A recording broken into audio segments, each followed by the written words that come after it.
My daughter-in-law said, "Now that my sixth child is on the way, I think you should hand over the house and move to a nursing home." Me and my wife laughed so loud. Then we planned a surprise for the witch. When she found out we had moved to another country, 57 missed calls on my phone. I'm glad to have you here. Follow my story until the end and comment the city you're watching from, so I can see how far my story has reached. I never thought that at 58 years old I'd be told to get out of my own house. But there I was, standing in the kitchen I'd remodeled with my own hands, listening to my daughter-in-law Selene deliver what she called exciting news. "Now that my sixth child is coming," she said, one hand resting on her barely showing belly, the other gesturing around our home as if she already owned it, "I think you and Inez should give us the house and move to a nursing home." The words hit me like a punch to the gut. I looked at my wife Inez, who was frozen at the sink, a coffee mug halfway to her lips. Her face had gone pale, and I could see her hands trembling slightly. "Excuse me?" I managed to say, my voice coming out rougher than I intended. Selene smiled, that sweet, manipulative smile she'd perfected over the years. "Well, think about it logically, Levi. You're both getting older, and we're going to need so much more space. 6 children require a lot of room to grow and play. And honestly, wouldn't it be easier for you two to be somewhere with medical care readily available?" I felt my blood pressure rising. This was the same house where Inez and I had raised our son Abram, the same house we'd worked 2 jobs each to pay off, the same house where we'd planned to spend our golden years watching our grandchildren grow up. Now our daughter-in-law was suggesting we hand it over like we were some kind of burden. "Where's Abram?" I asked, looking around. My son had a way of disappearing whenever Selene started making her suggestions. "He's at work, but we've already discussed this thoroughly," Selene said, settling into one of our kitchen chairs like she was holding court. "He agrees that this arrangement would be best for everyone. The kids need their own rooms, and with the new baby coming, well, we just can't make do with the current setup anymore." The current setup, as if our presence in our own home was just a temporary inconvenience they'd been tolerating. Inez finally found her voice. "Selene, this is our home. We're not ready to move to a nursing home. We're healthy. We're independent." "Oh, I know you think you are," Selene interrupted with that condescending tone she used whenever she wanted to make us feel stupid. "But accidents happen. What if one of you falls? What if there's a medical emergency? Wouldn't you rather be somewhere safe?" Safe. The word twisted in my stomach. What she really meant was out of the way. I thought about all the times we'd helped them out. When Abram lost his job 3 years ago, we'd paid their mortgage for 6 months. When their second child was born, Inez practically lived at their apartment cooking and cleaning while Selene recovered. When they needed a down payment for their car, we dipped into our retirement savings without hesitation. Now, with 5 kids already and another on the way, they saw our house not as our home, but as their solution. "Have you looked into any facilities?" Selene continued, pulling out her phone. "I've done some research. There's a lovely place called Sunset Manor about 20 minutes from here. Very affordable. Affordable, not nice, not comfortable, not somewhere we'd actually want to live. Affordable. The waiting list is only about 3 months, she added cheerfully. Perfect timing, really. That gives us time to plan the renovations. Renovations. She was already planning to change our house before we'd even agreed to leave. Inez set down her coffee mug with shaking hands. "Selene, we need to talk to Abram about this." "Of course. But I really think you'll find he's very supportive of the idea. He's worried about you both, you know. Just last week he mentioned how you seem to be moving slower, Levi. And Inez, honey, you've been forgetting things lately."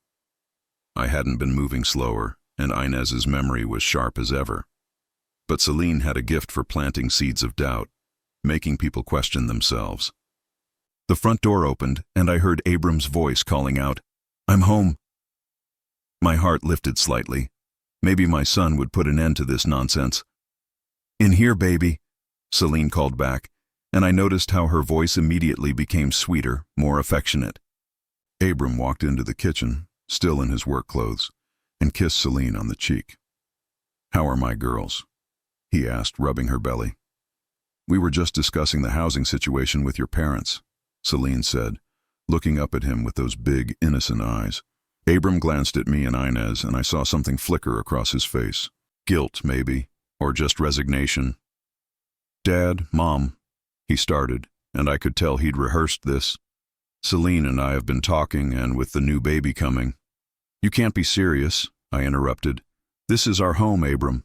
Your mother and I built this life here. I know, Dad, but think about it practically. You're both getting older, and this house is getting too big for just the two of you. Meanwhile, we're bursting at the seams. The kids are sharing rooms, and with the baby, then maybe you should have thought about space before having 6 children, Inez said quietly.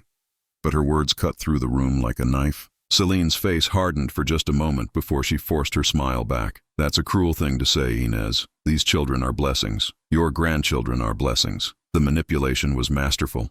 Suddenly, Inez was the villain for suggesting that maybe, just maybe, having 6 kids when you can't afford proper housing wasn't the smartest decision. Look, Abram said, clearly uncomfortable with the tension. Nobody's saying this has to happen tomorrow. We just think it's something to consider, for everyone's benefit. Everyone's benefit. I wanted to laugh, but there was nothing funny about watching my son choose his wife's wants over his parents' needs.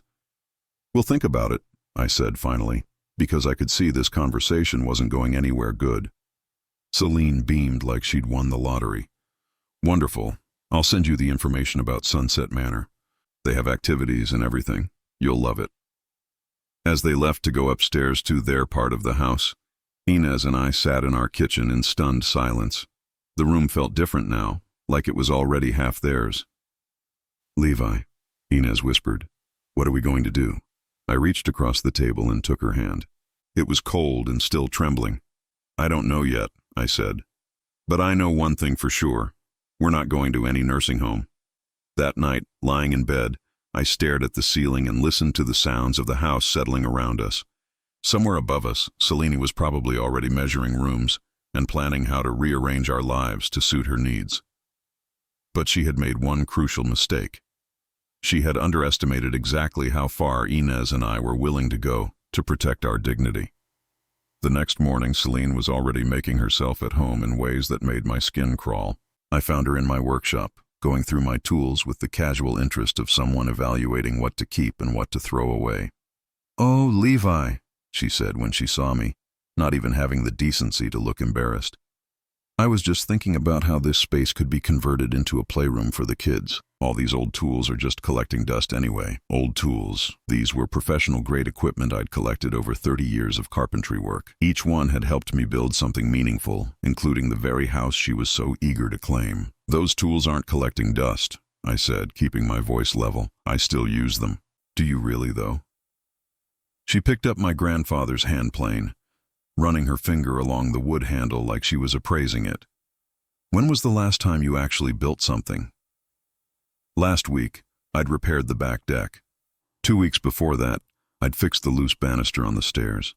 But Selene wasn't really asking about my work. She was establishing that everything in this house, including my tools, my workshop, and my purpose, was up for her evaluation. "I'll need you to box these up soon," she continued, setting the plane down carelessly.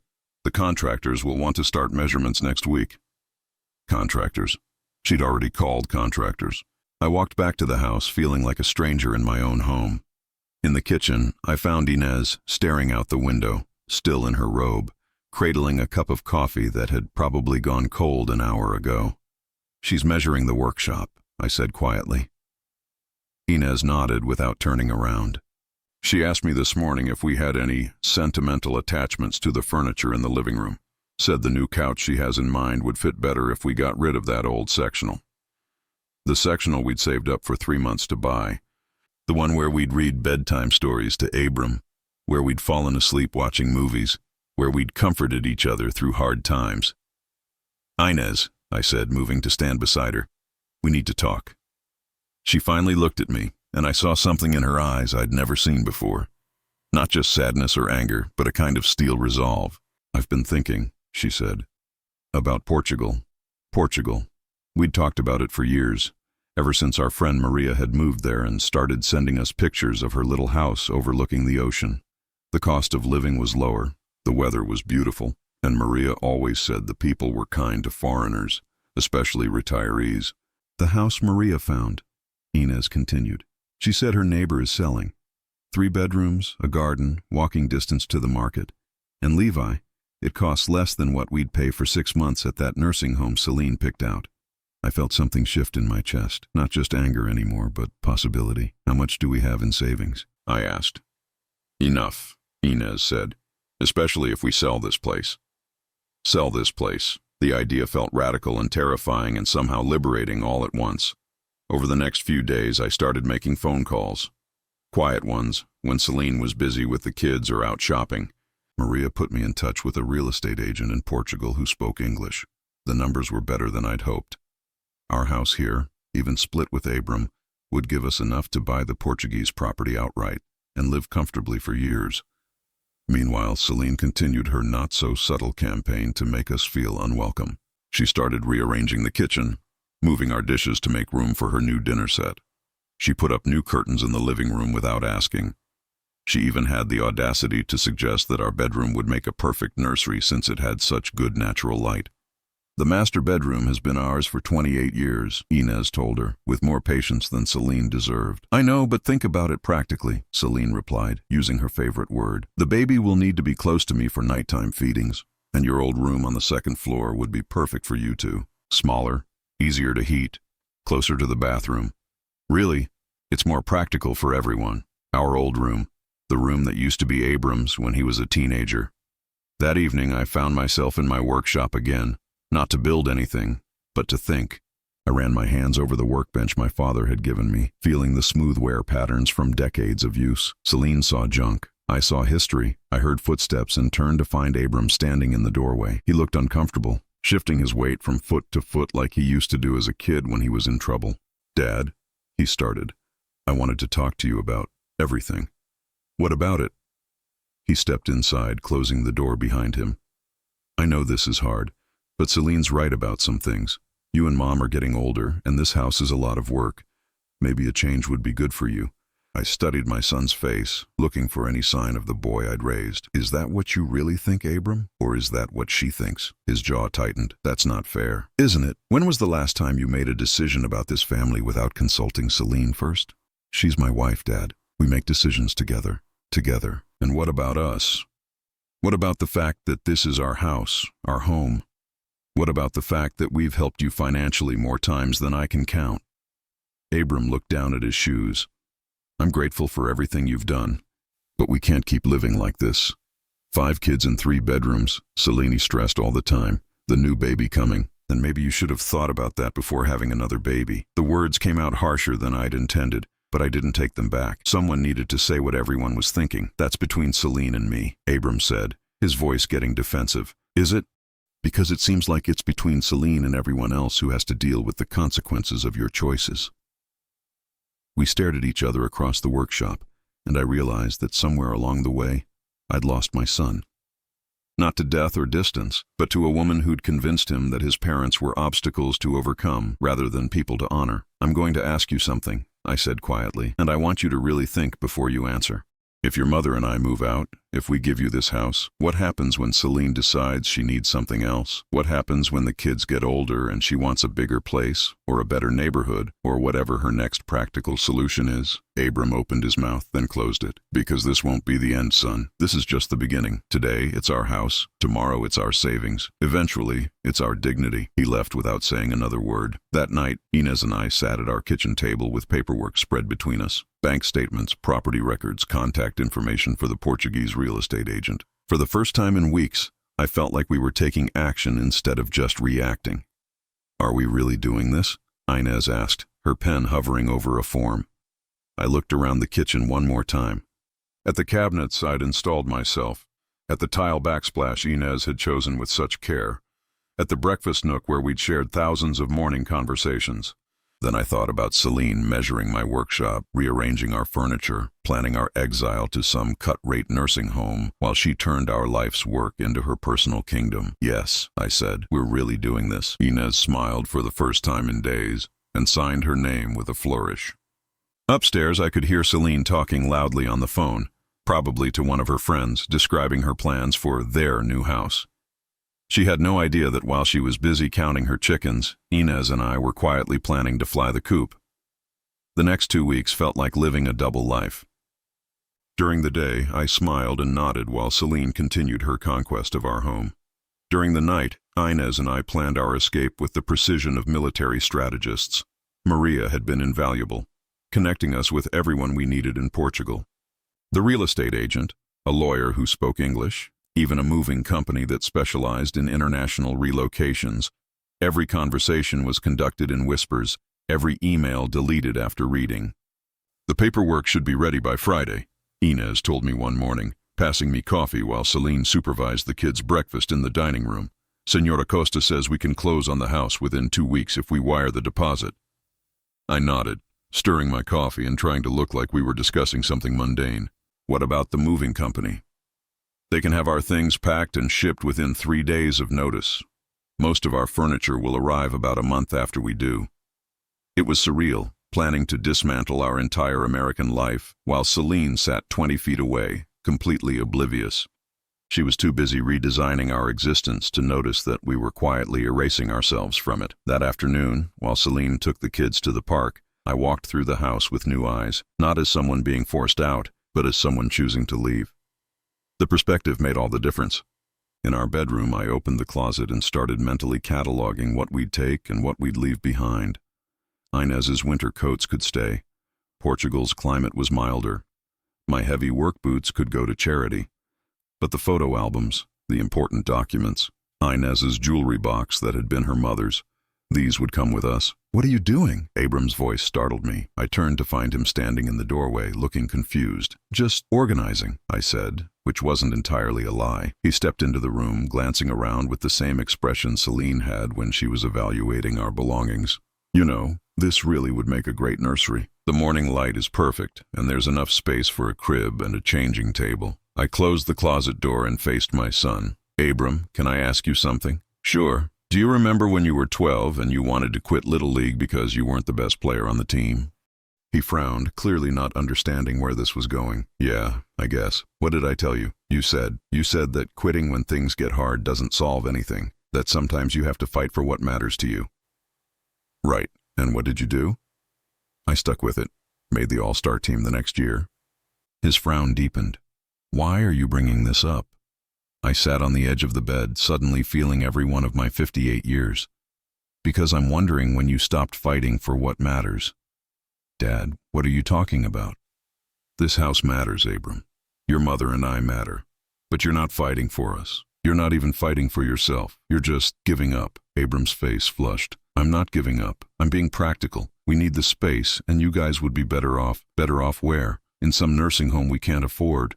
Surrounded by strangers, counting down the days until we die." I stood up, my voice rising despite my efforts to stay calm. "Is that what you want for us?" "Of course not. But this house is just too much for you now." "According to who?" "Selene." "According to reality, Dad. You're almost 60, Mom's 56. This place is huge and maintaining it is expensive."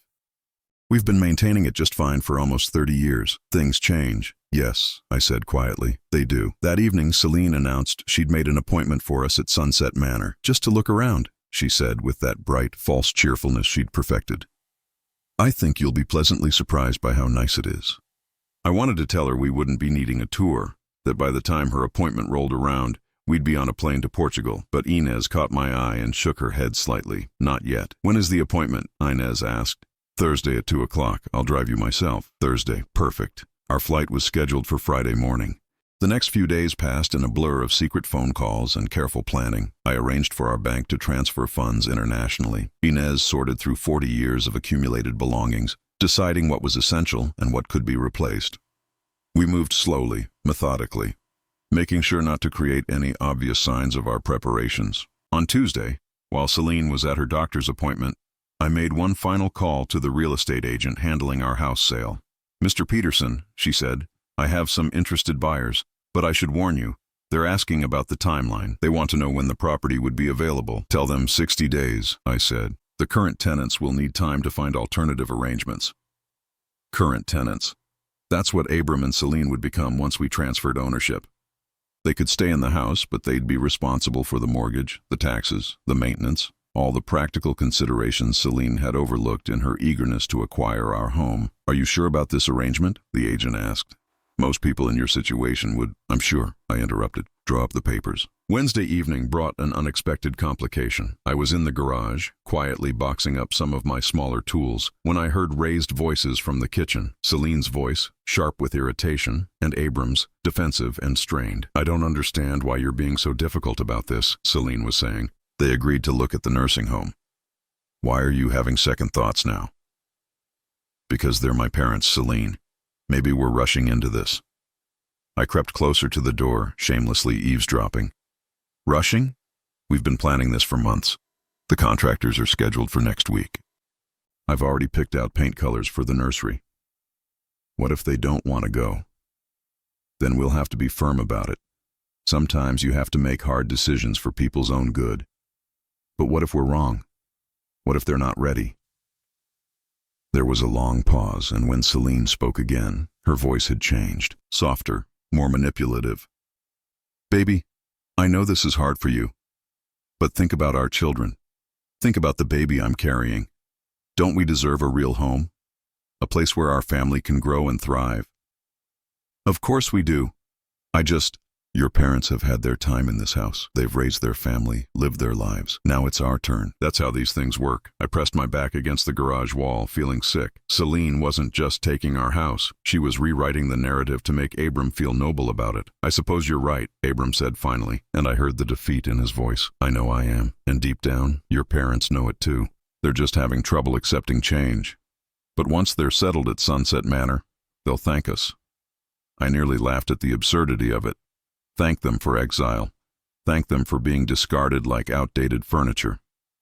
That night I lay in bed staring at the ceiling, listening to Inez's steady breathing beside me. Tomorrow, Selene would drive us to tour the nursing home she'd selected. Tomorrow, she'd point out the activities room and the meal schedule and the visiting hours, painting a picture of our twilight years spent playing bingo and watching television in a common room with strangers.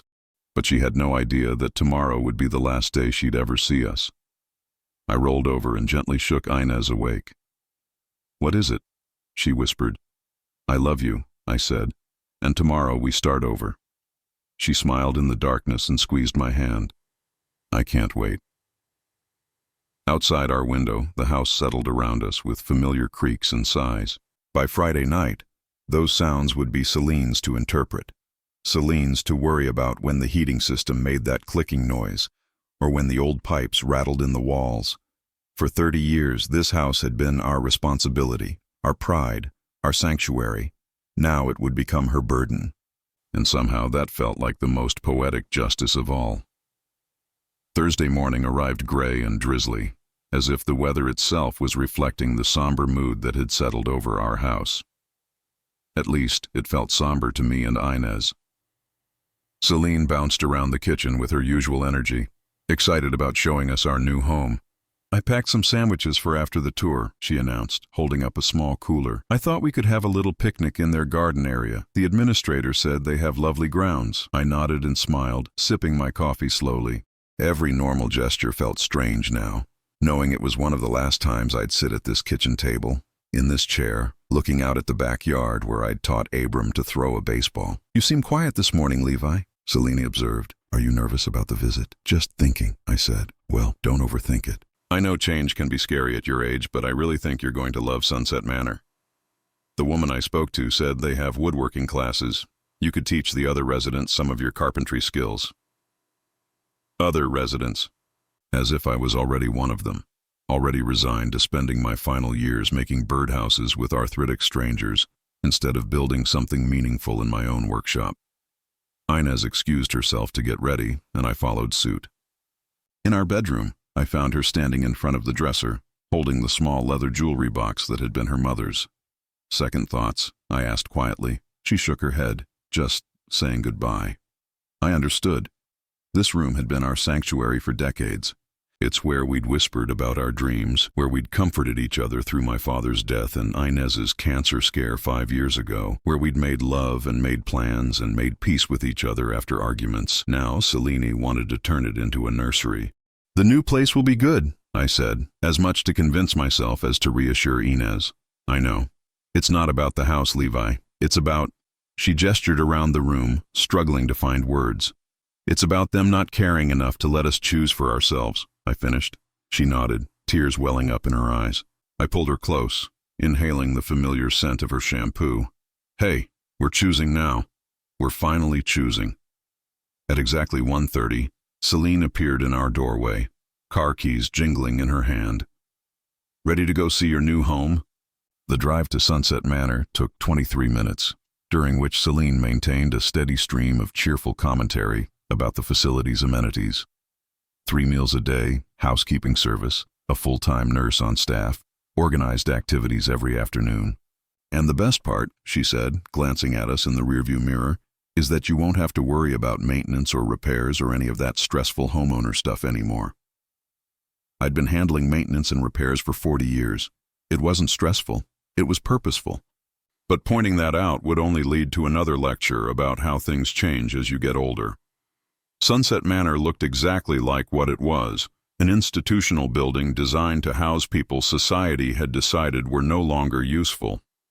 The exterior was beige brick with small windows, surrounded by a parking lot and a few token flower beds. A sign by the entrance boasted about their caring staff and home-like atmosphere. There was nothing home-like about it. The administrator, a middle-aged woman named Mrs. Chen, greeted us with practiced enthusiasm. She wore scrubs printed with cartoon cats and spoke in the slow, loud voice people use when they assume you're both old and stupid. Mr. and Mrs. Peterson, how wonderful to meet you. Selene has told me so much about you both. The tour began in the common room, a large space filled with mismatched furniture and a television playing a game show at uncomfortably high volume. A dozen elderly residents sat scattered around the room, some dozing, others staring blankly at the screen. The smell of disinfectant and overcooked vegetables hung in the air. This is where our residents gather for activities, Mrs. Chen explained. We have bingo on Mondays, movie nights on Wednesdays, and craft time on Fridays. Craft time. I thought about my workshop, about the precision required for fine woodworking, about the satisfaction of creating something beautiful and functional with my own hands. Then I looked at the craft table in the corner, covered with construction paper and safety scissors. Selene was nodding enthusiastically. Doesn't this look wonderful? So much better than sitting at home all day with nothing to do. Nothing to do. Yesterday I'd repaired the neighbor's fence and helped Inez plant bulbs for spring. Last week I'd built a bookshelf for the community center. But in Selene's mind, apparently, we spent our days staring at walls. The tour continued through the dining room with its institutional tables and plastic chairs, past the small bedrooms with their narrow beds and single windows, through the recreation area, which consisted of a few card tables and a piano that looked like it hadn't been tuned since the Carter administration. And here's one of our available units, Mrs. Chen said, opening the door to a room that couldn't have been more than 200 square feet. It's perfect for a couple. Very cozy. Cozy, their word for cramped. The room contained a hospital bed, a small dresser, 2 chairs, and a bathroom barely large enough to turn around in. Selene walked around the space like she was touring a luxury hotel suite. The natural light is lovely, she said, though the single window looked out onto the parking lot. And you'd have your own bathroom, very private. I stood in the doorway, unable to force myself to step inside. This wasn't a home. It was a place where people came to wait for death. What do you think? Selene asked, turning to us with that bright, expectant smile. It's very clean, Inez managed. Oh, cleanliness is our top priority, Mrs. Chen assured us. We have a full housekeeping staff and all linens are changed twice weekly. What about visitors? I asked. What are the rules for family visits? We encourage family involvement. Visiting hours are from 10 a.m. to 8 p.m. daily. Of course, we ask that visitors respect our residents' meal times and activity schedules. Visiting hours. In my own family's life, I'd become someone who needed visiting hours. After the tour, Selene suggested we sit in the garden area for our picnic lunch. The garden was a small courtyard with a few benches and some struggling bushes, surrounded by a fence that was clearly designed to keep residents in rather than intruders out. So, Selene said, unwrapping sandwiches with the air of someone who'd just shown us the 8th wonder of the world. What do you think? Isn't it perfect? Perfect for whom? I wanted to ask. Perfect for getting us out of her way? Perfect for making her feel like a saint for caring about our future? Perfect for solving her space problem without having to acknowledge that maybe, just maybe, 6 kids were more than she and Abram could handle? It's certainly an option, I said carefully. Selene's smile faltered slightly. An option? Levi, this is exactly what you need. Professional care, social interaction, no responsibilities. What more could you want? What more could I want? A workshop where I could build things that mattered. A kitchen where I could cook meals for my wife without asking permission to use the stove. A bedroom where I could make love to Inez without worrying about thin walls and nosy neighbors. A life where I was still a person instead of a problem to be solved. We just need some time to think about it, Inez said diplomatically. Of course. But don't think too long. Mrs. Chen said this room won't stay available forever. And with the baby coming, we really need to finalize our timeline. Our timeline, not theirs, ours. Even our decision about where to live was somehow about their convenience. The drive home was quieter. Selene seemed to sense that we weren't as enthusiastic as she'd expected, but she maintained her optimistic chatter about meal plans and activity schedules. In the back seat, Inez reached over and squeezed my hand. Tomorrow, I thought. Tomorrow, we'd be free. That evening, while Selene put the kids to bed and Abram watched television, Inez and I made our final preparations.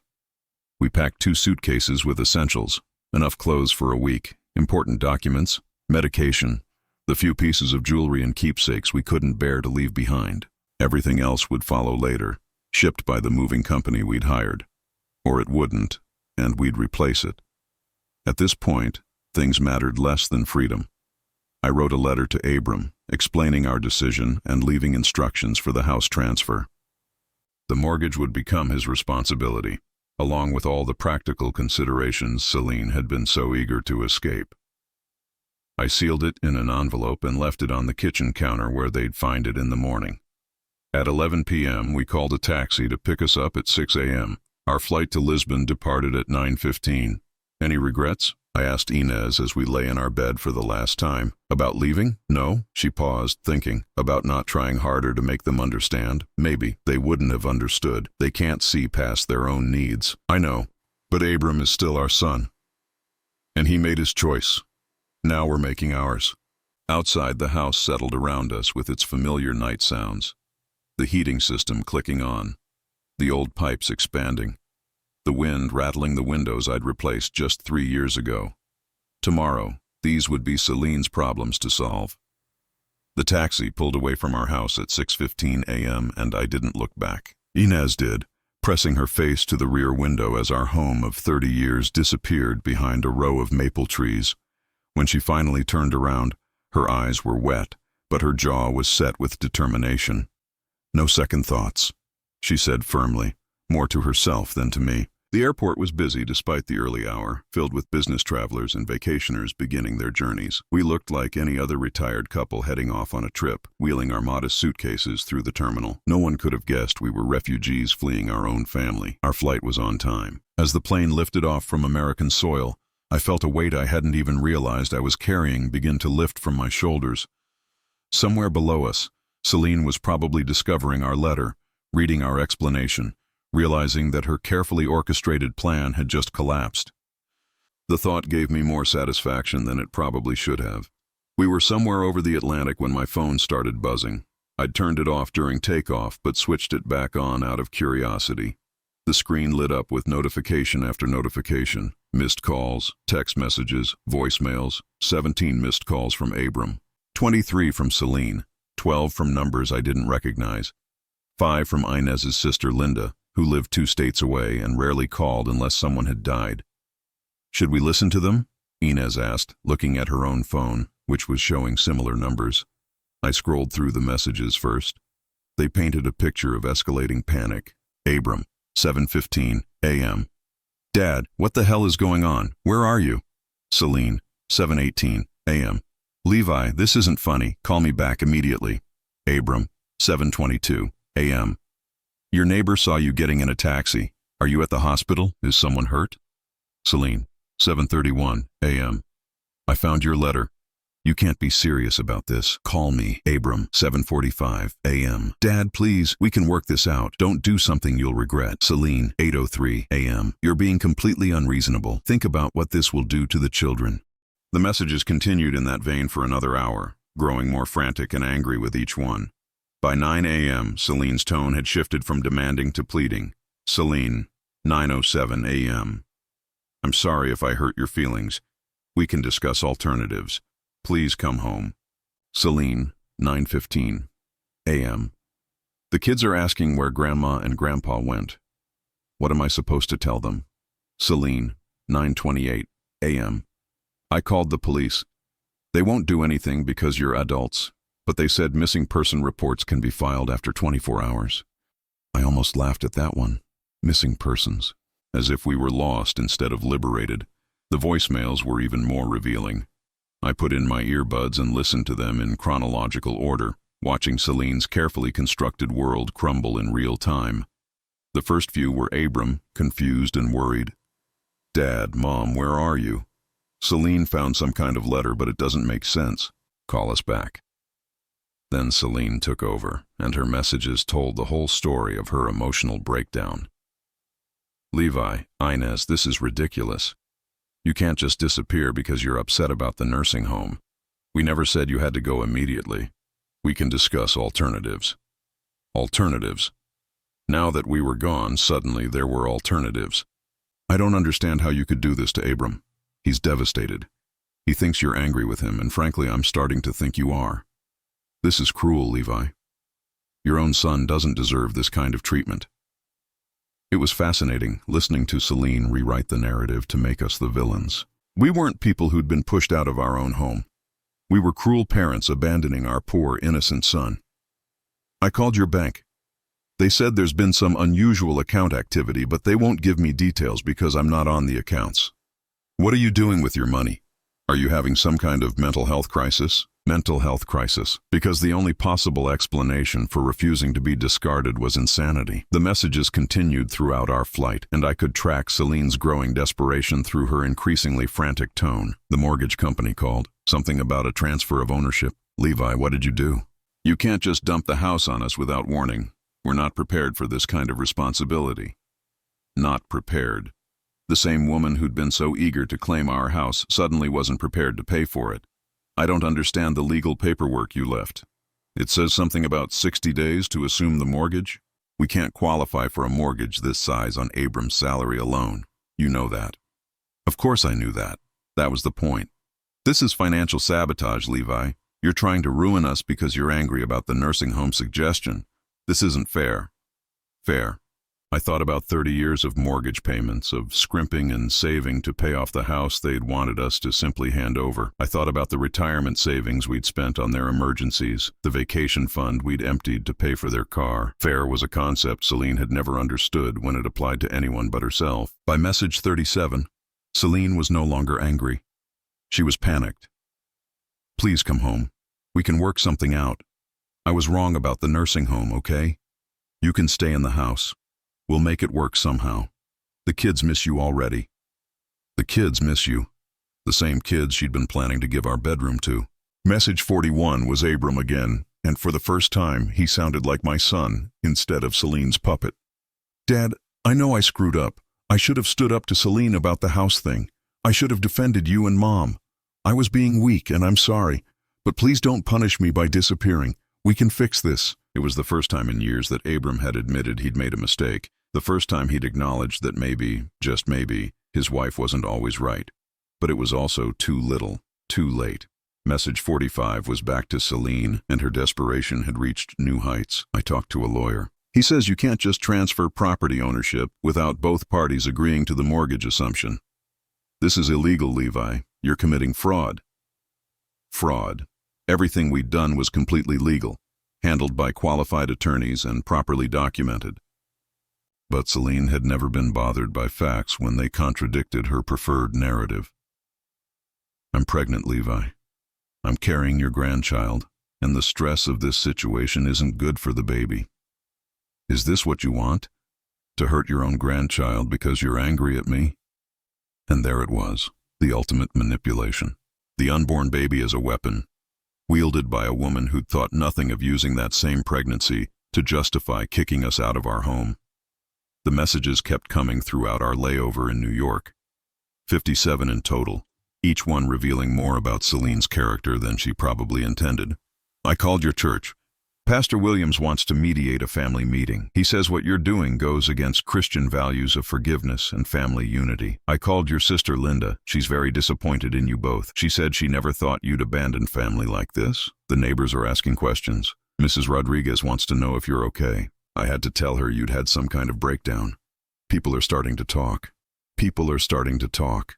The thing Selene feared most, losing control of the narrative, being seen as anything less than the perfect daughter-in-law and mother. I found your travel documents. Portugal? Really? You're moving to another country because we suggested a nursing home? This is insane.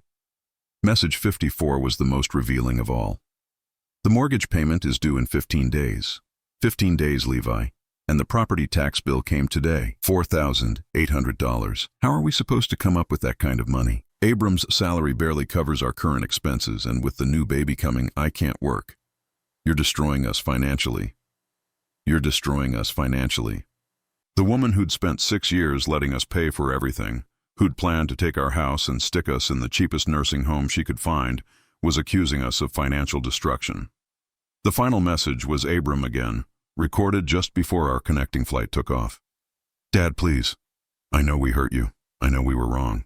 But we're family. Doesn't that mean anything? Come home and we'll figure it out together. I promise. I closed my phone and looked at Inez, who had been listening to similar messages on her device. Any regrets now? I asked. She was quiet for a long moment, staring out the airplane window at the clouds below. Finally, she shook her head. They still don't understand, she said softly.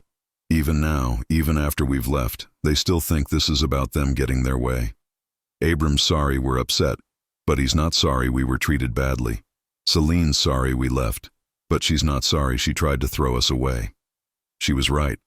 In 57 messages, not one of them contained a genuine apology for trying to force us into a nursing home. Not one acknowledged that we had the right to make our own decisions about our lives.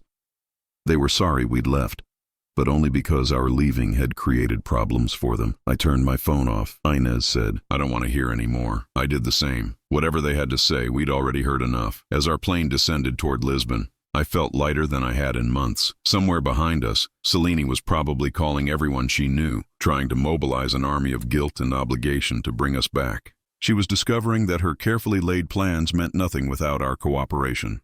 And for the first time in years, Abram was being forced to face the consequences of his choices without his parents there to soften the blow. It felt like justice.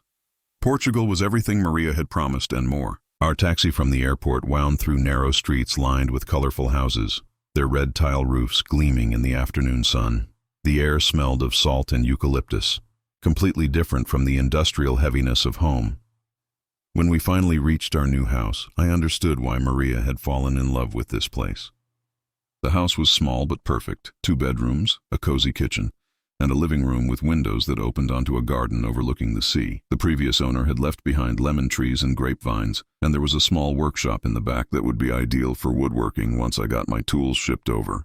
It's beautiful, Inez breathed, standing on the tiny front porch and looking out over the village below. It's ours, I said, and the word felt strange and wonderful on my tongue. That first night, we ate dinner at a small table by the kitchen window, watching the sun set over the Atlantic. For the first time in months, we didn't have to listen for Selene's voice calling from upstairs, didn't have to endure her commentary on our food choices or her suggestions for how we should spend our evening. They're probably eating dinner right now too, Inez said, cutting into the fresh fish our neighbor had brought as a welcome gift. Probably trying to figure out how to pay for it, I replied, which made us both laugh. It sounds cruel, laughing at their financial struggles. But after years of being treated like a burden, there was undeniable satisfaction in knowing they were finally experiencing the weight of adult responsibility. We kept our phones off for 3 days, focusing instead on settling into our new life. The village was small enough that everyone knew everyone, and word of the American couple had already spread. People stopped by with small gifts, homemade bread, bottles of local wine, vegetables from their gardens. No one spoke much English, and our Portuguese was limited to basic phrases, but kindness translates universally. On the 4th day, curiosity got the better of me. I turned on my phone to find 112 new messages. The first wave was more of the same. Selene's panic, Abram's pleading, various relatives and friends who'd been recruited to guilt us into returning. But as I scrolled through them chronologically, I could see the situation deteriorating in real time. Day 2 had brought practical reality crashing down. Selene, Day 2, 6:23 a.m. The bank wants proof of income to transfer the mortgage. Abram's salary isn't enough. They want tax returns and employment verification and all kinds of paperwork we don't have ready. Abram, Day 2, 11:45 a.m. Dad, the utilities are in your name. They won't transfer the accounts without your signature.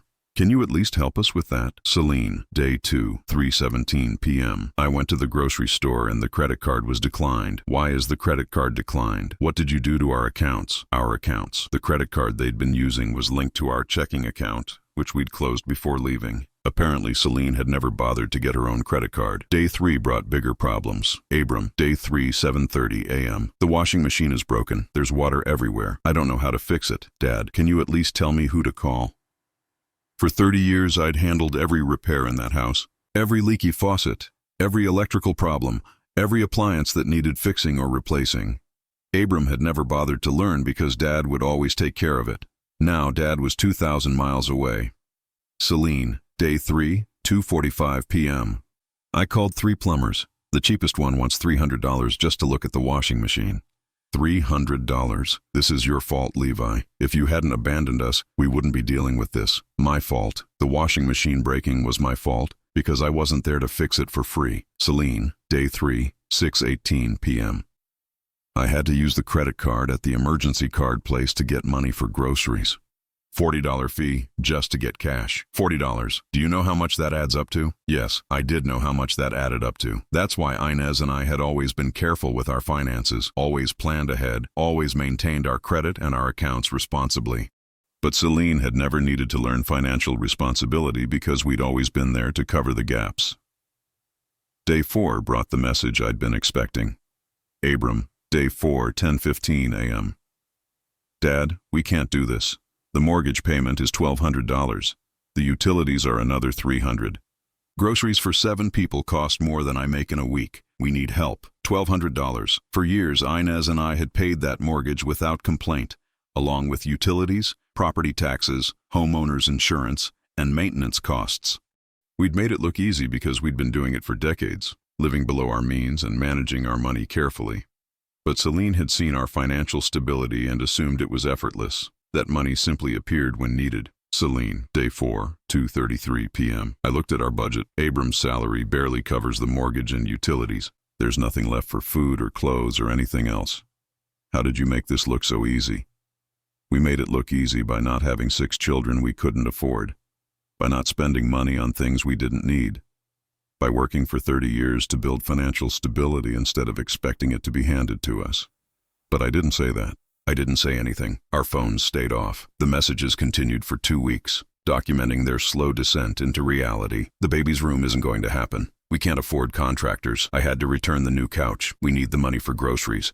Abram is looking for a second job, but who's going to watch the kids while he's working nights? I can't work with 5 children and a baby coming. Daycare costs more than I could make. Your workshop flooded. The roof is leaking and we can't afford to fix it. The neighbors are complaining about the kids being too loud outside. I think it's because the yard isn't being maintained properly. Every message was another revelation of how much we'd been doing, how much they'd taken for granted. They'd thought we were obstacles to their happiness. In reality, we'd been the foundation that made their lifestyle possible. 3 weeks after our departure, the tone of the messages changed completely. Abram, Day 21, 4:45 p.m. Dad, I've been thinking about everything and I owe you a real apology. Not just sorry you're upset, but sorry for how we treated you. Selene was wrong about the nursing home, and I was wrong for going along with it. We didn't appreciate everything you did for us.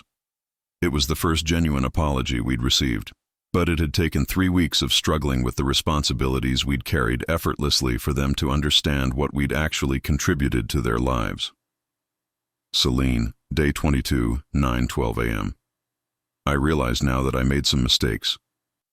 Maybe I was too focused on what I wanted and not enough on what was fair. If you come back, we can work something out. The kids can share rooms a little longer. Some mistakes, maybe too focused. If you come back, still conditional, still focused on what she needed from us. A month after our departure, desperation crept back into the messages. Selene, day 30, 6 a.m. We're going to lose the house. The bank wants documentation we don't have and income we can't prove. Abram's looking for a better job, but even if he finds one, it won't be enough. Please call me back. Abram, day 32, 11:30 p.m. I know I don't deserve help after what we did, but I'm asking anyway. Not for me or Selene, but for the kids.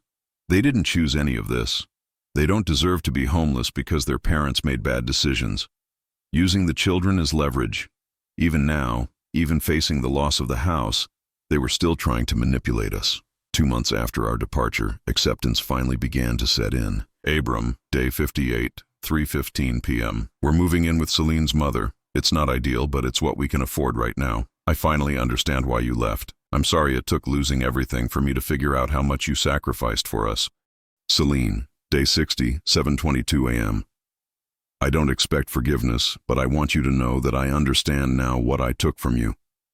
Your home, your dignity, your choice. I was wrong, and I'm sorry. 2 months. It had taken 2 months of real consequences for them to understand what they'd put us through. But by then, Inez and I were settled into our Portuguese life. I'd found a local carpenter who spoke some English and was teaching me traditional Portuguese woodworking techniques. Inez had joined a women's group that met for coffee every Tuesday, and though the language barrier was significant, friendship transcended words. We'd made new friends, established new routines, found new purpose. The house overlooked the sea, and every morning we watched the sunrise with our coffee, planning our day without having to consider anyone else's needs or opinions. Do you miss them? Inez asked one evening as we sat on our small porch, watching fishing boats return to the harbor. I considered the question carefully. I miss who Abram used to be. I miss the grandchildren we're not getting to know. But do I miss being taken for granted, being treated like an inconvenience? No, she nodded. I miss the idea of family, but not the reality of what our family had become. 6 months after our departure, we received one final message. Abram, day 180, 2:45 p.m. Dad, Mom, I hope you're happy wherever you are. Selene and I are getting divorced. Living with her mother made us both realize that our problems weren't about space or money. They were about respect and priorities. I'm keeping the kids, and I'm learning to be the kind of father you tried to teach me to be. I love you both, and I understand why you had to leave. Maybe someday we can start over. I showed the message to Inez, and we sat quietly for a long time, watching the waves roll in. Maybe someday, she said finally. Maybe, I agreed. But for now, we were exactly where we needed to be. We'd chosen dignity over obligation, respect over manipulation, freedom over family dysfunction. And for the first time in years, we were truly happy. Now I'm curious about you who listened to my story. What would you do if you were in my place? Have you ever been through something similar? Comment below. And meanwhile, I'm leaving on the final screen 2 other stories that are channel favorites, and they will definitely surprise you. Thank you for watching until here.